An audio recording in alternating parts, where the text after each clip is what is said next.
बहुत बहुत स्वागत। आप देख रहे हैं मथुरा हलचल न्यूज। आइए बढ़ते हैं आज की ताजा खबरों की ओर। राष्ट्रीय लोकदल के अध्यक्ष जयंत चौधरी आज मथुरा पहुंचे, जहां उन्होंने अपने लोकदल के यूपी सहित भरतपुर के सभी 10 विधायकों के साथ आगामी राज्यसभा चुनाव को लेकर के बंद कमरे में मीटिंग की, जहां पर सभी लोकदल के विधायकों ने जयंत चौधरी का समर्थन करते हुए उनके साथ वोटिंग करने की पहल की। वहीं इस दौरान राष्ट्रीय लोकदल के अध्यक्ष और राज्यसभा सांसद जयंत चौधरी ने आगामी चुनाव को लेकर मीडिया से बातचीत करते हुए कहा कि हम और हमारे सभी विधायक एक मत हैं और सभी लोग राज्यसभा चुनाव को लेकर यहां पर बैठक करने आए थे। इसी के साथ साथ उन्होंने ये भी कहा कि अब आगे उनका एनडीए के साथ ही जाने का प्लान है, क्योंकि कहीं ना कहीं उनकी विचारधारा अब एनडीए के साथ मिलती हुई दिखाई दे रही है।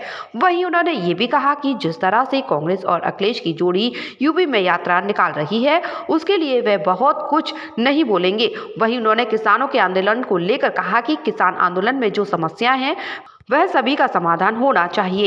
इसी के साथ साथ जयंत चौधरी ने सीट बंटवारे को लेकर कहा कि आगे जिस तरह से फैसला होगा उसको बताया जाएगा। मथुरा से चुनाव लड़ने की बात पर बोले कि जब एनडीए में सीट बंटवारे के दौरान जो बात होगी उसमें तय होगा। वहीं उन्होंने ये भी कहा कि लोकदल सिर्फ जाटों की पार्टी नहीं है, ये किसान मजदूर सभी वर्गों की पार्टी है और इससे पहले सभी विपक्ष में सबसे पहले जनता के मुद्दों को लोकदल ने ही उठाया है। आगामी जो लोकसभा चुनाव है, क्या उसमें जिस तरह से संज्ञान लगाया जा रहा है कि मथुरा से आप चुनाव मैदान में आने की शंका है? ऐसा कोई निर्णय मैंने इस संबंध में कोई सोचा भी नहीं, ना ऐसा कोई निर्णय हमने लिया है। और जब घोषणा हो जाएगी गठबंधन की तब सीट वाइज हम बात करेंगे। लोगों में चर्चा ये भी है कि जयंत चौधरी जिस सरकार के खिलाफ धारते थे और आज उसी की पॉलिसियों को अपना रहे हैं। कुछ तो हृदय परिवर्तन हुआ है और सरकार और विपक्ष के बीच में एक जिम्मेदारी विपक्ष की होती है कि सरकार की कमियों को उजागर करना। वही हमारी नैतिकता थी।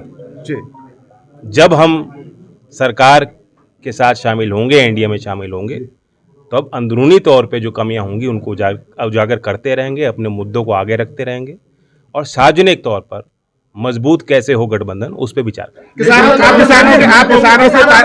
की पार्टी है, किसानों में जाएंगे क्या जो किसान आंदोलन चल रहा है उसको लेकर क्या कहेंगे? किस तरह का आपका हल निकलना चाहिए? बातचीत कई दौर की हो चुकी है। पिछली बार बहुत लंबा समय एक आंदोलन चलता रहा और सरकार और किसान के बीच में उस प्रकार का संवाद स्थापित नहीं हो पाया। कुछ ही दिन में आपने देखा कई बार बड़े बड़े मंत्रियों को वहाँ भेजा गया है, पंजाब सरकार के मुख्यमंत्री को भी बैठक में शामिल किया गया। तो ये सिर्फ एक पार्टी तक सीमित नहीं, विभिन्न राज्य के जो है सरकारों से भी राय ली जा रही है कि किस तरह से हल निकाला जा सकता है। क्या आप मानते हैं कि जाटों को संगठित करने में, एकत्रित करने में आप विफल रहे, इसलिए आपको भारतीय जनता पार्टी का लोकदल जाटों की पार्टी नहीं है? मैं इस बात को दोहरा के थक चुका हूँ और फिर मेरी बात को काट के अलग अलग ढंग से दिखाई जाती है। हम किसानों के, मजदूरों के और नौजवानों की आकांक्षाओं को आगे बढ़ाने के लिए हम मेहनत करते हैं। किसानों से अगर बातचीत के लिए आपको भेजा जाएगा तो जाएंगे? बिल्कुल, मैं उसके लिए मध्यस्थता के लिए तैयार हूँ, जो भी जिम्मेदारी मुझे दी जाए। के खिलाफ आप थे, लेकिन अब अग्निवीरों का क्या होगा? देखिए, जो 10 साल में हम विपक्ष में थे, किसी भी योजना को उठा के देखेंगे। प्रखर जिस मुद्दे का विरोध हमने किया था, सभी राजनीतिक दलों में सबसे पहले लोकदल के कार्यकर्ता सड़क पे थे, जनहित के मुद्दों को उठाते थे। गोपी कृष्ण हॉस्पिटल चिकित्सा के क्षेत्र में मथुरा का अग्रणी हॉस्पिटल एवं पहला टेस्ट ट्यूब बेबी सेंटर है। आईवीएफ में 70% सफलता, स्त्री रोग विभाग में high risk delivery, caesarean operation, hysterectomy आदि बेहद अनुभवी एवं क्वालिफाइड लेडी डॉक्टरों द्वारा किए जाते हैं। मॉड्यूलर ओटी एवं हाईटेक मशीनों से फिजियोथेरेपी, एम्स दिल्ली एवं सीएमसी बेल्योर द्वारा certified pathology. Gopi Krishna hospital में Ayushman card, ESI card, BSNL के कार्ड, रेलवे के कर्मचारियों के कैशलेस इलाज की सुविधा। लगभग सभी इंश्योरेंस कंपनियां एवं टीपीआई कार्ड धारकों को कैशलेस इलाज की सुविधा। जय गुरुदेव हॉस्पिटल महोली रोड मथुरा। हमारे यहाँ minor, OT, emergency, ICU, PICU, NICU, सभी प्रकार के सिटी स्कैन, एक्सरे, अल्ट्रासाउंड, अत्याधुनिक पैथोलॉजी लैब, प्राइवेट एवं जनरल वार्ड, डिलक्स रूम, महिला चिकित्सकों द्वारा डिलीवरी सुविधा, आंखों का ऑपरेशन, दांतों का उपचार, सभी प्रकार के ऑपरेशन, उचित दर पर दवाइयाँ, 24 घंटे एम्बुलेंस सुविधा। जनपद में सबसे कम दर पर 100 रुपए में ओपीडी सुविधा उपलब्ध है। संपर्क करें 8650777901। Welcome to the dream base of your child.